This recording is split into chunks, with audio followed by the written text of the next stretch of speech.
ಕುಡಚಿ ಬಾಗಲಕೋಟೆ ಹೊಸ ರೈಲು ಮಾರ್ಗ 2026 ಮಾರ್ಚ್ ತಿಂಗಳಲ್ಲಿ ರೆಡಿ ಎಂದು ರೈಲ್ವೆ ಪ್ರಯಾಣಿಕರಿಗೆ ಗುಡ್ ನ್ಯೂಸ್ ಅನ್ನು ಕೊಟ್ಟಂತಹ ಕೇಂದ್ರ ರೈಲ್ವೆ ಸಚಿವರಾದ ಶ್ರೀ ಪ್ರಹ್ಲಾದ್ ಜೋಶಿ ಅವರು 2026 ಮಾರ್ಚಕ್ಕೆ ಪೂರ್ತಿಗೊಳಿಸುವುದಾಗಿ ಭರವಸೆಯನ್ನು ನೀಡಿದ ಕಾರಣ ತಾವುಗಳು ರೈಲ್ವೆ ಇಲಾಖೆ ಮೇಲೆ ಒತ್ತಡವನ್ನು ತಂದು ಅವಧಿಯ ಒಳಗೆ ಪೂರ್ಣಗೊಳಿಸಿ ಅಂತ ಹೇಳಬೇಕು.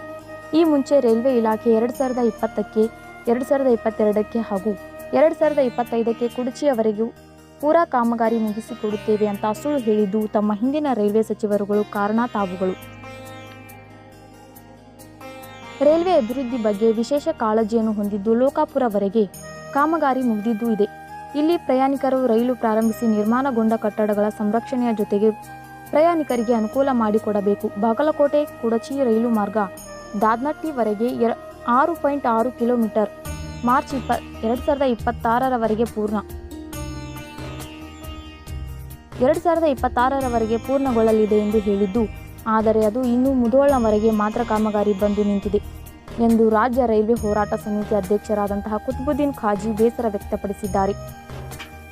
ಮಾನ್ಯ ಜೋಶಿ ಅವರು ಪ್ರಭಾವಿ ಕೇಂದ್ರ ಸಚಿವರಾಗಿದ್ದು ಉತ್ತರ ಕರ್ನಾಟಕದ ರೈಲು ಅಭಿವೃದ್ಧಿಗೆ ಬದ್ಧರಾಗಿ ಈಗಾಗಲೇ ಲೋಕಾಪುರದಿಂದ 21 ಕಿಲೋಮೀಟರ್ ಯಾದವಾಡದವರೆಗೆ ಮತ್ತು ಯಾದವಾಡದಿಂದ 26 ಕಿಲೋಮೀಟರ್ ಜಮಖಂಡಿ ರೋಡ್ವರೆಗೆ ಟೆಂಡರ್ ಆಗಿದ್ದು, ಆದರೆ ಆ ಹಳಿ ಜೋಡಣೆ ಕಾರ್ಯ ಯಾವಾಗ ಮುಂದುವರಿಯುತ್ತದೆ ಎಂದು ಕಾದು ನೋಡಬೇಕು ಎಂದ ರಾಜ್ಯ ರೈಲ್ವೆ ಹೋರಾಟ ಸಮಿತಿ ಅಧ್ಯಕ್ಷ ಕುತುಬುದ್ದೀನ್ ಖಾಜಿ.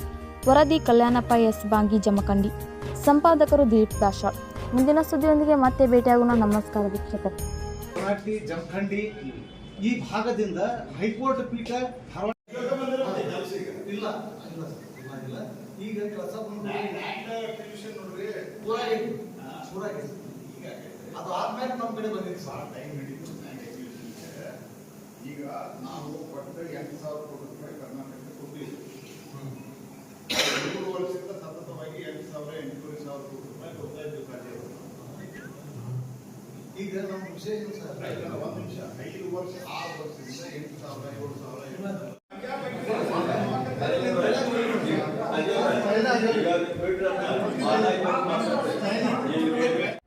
ನಮಸ್ಕಾರ. ಇವತ್ತ ಮಾನ್ಯ ಕೇಂದ್ರ ಸಚಿವರಾದ ಪ್ರಹ್ಲಾದ್ ಜೋಶಿ ಅವರು ಒಂದು ಹೇಳಿಕೆಯನ್ನು ಕೊಟ್ಟಾರ. ನಾವು ಅದು ಹೇಳಿಕೆಯನ್ನು ಸ್ವಾಗತಿಸ್ತೀವಿ. ಆಮೇಲೆ ಬೇಸರನೂ ಆಗತ್ತೆ ನಮ್ಗೆ. ಯಾಕಂದ್ರೆ ಇವತ್ತು ಲೋಕಾಪುರವರೆಗೆ, ಬಾಗಲಕೋಟೆಯಿಂದ ಲೋಕಾಪುರವರೆಗೆ ಪೂರಾ ಕಾಮಗಾರಿ ರೈಲ್ವೆದು ಮುಗಿದೈತಿ. ಮತ್ತು ಅಲ್ಲಿ 5 ನಿಲ್ದಾಣಗಳ ಒಳಪಡಂಥ ಲೋಕಾಪುರ ರೈಲ್ವೆ ನಿಲ್ದಾಣವರೆಗೂ 5 ರೈಲು ನಿಲ್ದಾಣಗಳನ್ನು ಒಳಪಡ್ತಾವೆ. 2017ರಾಗ ಇದು 5 ರೈಲು ನಿಲ್ದಾಣ ನಿರ್ಮಾಣ ಆಗಿ 2 ಸಲ ಮತ್ತೆ ಪುನರ್ ನಿರ್ಮಾಣ ಆಗ್ಯಾವ. ಅದಕ್ಕೆ ಅವ್ರ ಹೇಳಿಕೆ ಏನೈತಪ್ಪ ಅಂದ್ರೆ ಲೋಕಾಪುರದಿಂದ ದಾದನಟ್ಟಿ 6.6 ಅಂದರೆ 7 ಕಿಲೋಮೀಟ್ರಕ್ಕೆ ರೈಲ್ವೆ ಮುಂದಿನ ವರ್ಷ ಮಾರ್ಚ್ ಒಳಗೆ ಪ್ರಾರಂಭ ಮಾಡ್ತೀವಿ ಅಂತ ಹೇಳ್ಯಾರ ಅವರು. ಆದ್ರೆ ಅದಕ್ಕೆ ನಮ್ಗೆ ಭಾಳ ಬೇಸರ ಆಗೈತಿ. ಯಾಕಂದರೆ 21 ಕಿಲೋಮೀಟರ್ ಲೋಕಾಪುರದಿಂದ ಯಾದವಾಡಕ್ಕೆ ಟೆಂಡರ್ ಆಗಿ 1.5 ವರ್ಷ ಆಯ್ತು. ಮತ್ತು ಯಾದವಾಡದಿಂದ ಜಮಖಂಡಿಗೆ 26 ಕಿಲೋಮೀಟರ್ಗೆ ಟೆಂಡರ್ ಆಗಿ ಅದೂ 1.5 ವರ್ಷ ಆಯ್ತು. ಅದು 26ರ ಮಾರ್ಚ್ ಒಳಗೆ ಪೂರ್ಣಗೊಳಿಸ್ಬೇಕಂತೇಳಿ ಈಗಾಗಲೇ ಮುಚ್ಚಳಿಕೆ ಪತ್ರವನ್ನು ಅಲ್ಲಿಯ ಗುತ್ತೇದಾರರು ಬರೆದು ಕೊಟ್ಟಾರ. ಮತ್ತು ಜಮಖಂಡಿಯವರೆಗೂ ಪೂರ್ಣ ಕಾಮಗಾರಿ ಮುಗಿಸ್ತೀವಿ ಅನ್ನೋದು ಹೇಳೋದು ಬಿಟ್ಟು ಬರೀ ದಾದನಟ್ಟಿಯವರೆಗೆ ಕೆಲಸ ನಾವು ಪೂರ್ಣಗೊಳಿಸ್ತೀವಿ ಅಂತ ಹೇಳೋದು ಇದು ಖಂಡನೀಯ ವಿಚಾರ. ಇದು ನಾವು ಒಪ್ಪಂಗಿಲ್ಲ. ಈಗಾಗಲೇ ಭೂಸ್ವಾಧೀನ ಪ್ರಕ್ರಿಯೆ ರಾಜ್ಯ ಸರ್ಕಾರದಿಂದ ಏನು ಮಾಡಬೇಕಾಗಿತ್ತು ಅದನ್ನು ಪೂರ ಮಾಡಿ ರೈಲ್ವೆ ಇಲಾಖೆ ಹಸ್ತಾಂತರ ಆಗೈತಿ.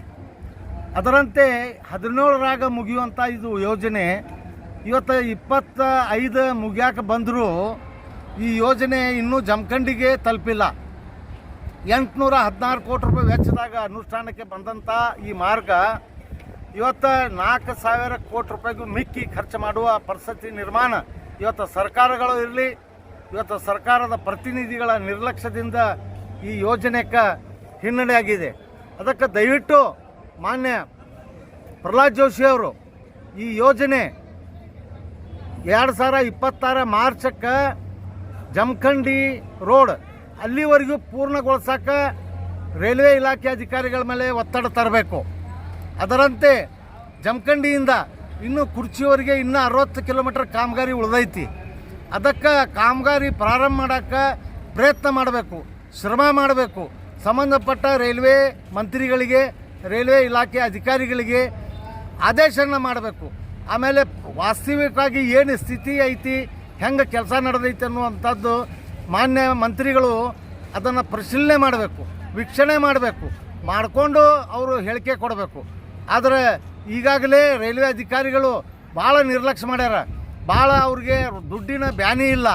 ಆ ವಿಚಾರದೊಳಗೆ ಅದನ್ನು ನಮ್ಮ ಜನಪ್ರತಿನಿಧಿಗಳು ಮತ್ತು ಜಿಲ್ಲಾ ಉಸ್ತುವಾರಿ ಸಚಿವರುಗಳು ಮತ್ತು MLAಗಳು ಎಲ್ಲರೂ ಅದನ್ನ ಬಗ್ಗೆ ಹೆಚ್ಚಿನ ಕಾಳಜಿ ಮುತ್ಸದ್ದಿ ವಹಿಸಬೇಕಂತ ಹೇಳಿ ನಾನು ಒತ್ತಾಯಿಸ್ತಾ ಇದ್ದೇನೆ. ಅತಿ ಶೀಘ್ರದಲ್ಲಿ 26ನೇ ಒಳಗಾಗಿ ಈ ಯೋಜನೆ ಪೂರ್ಣಗೊಳಿಸಬೇಕಂತ ಹೇಳಿ ನಾನು ಜಿಲ್ಲಾ ಆಡಳಿತಕ್ಕೆ, ರಾಜ್ಯ ಸರ್ಕಾರಕ್ಕೆ, ಕೇಂದ್ರ ಸರ್ಕಾರಕ್ಕೆ ಒತ್ತಾಯನ ಮಾಡ್ತೀನಿ. ನಾ ಕುತುಬುದ್ದೀನ್ ಕಾಜಿ.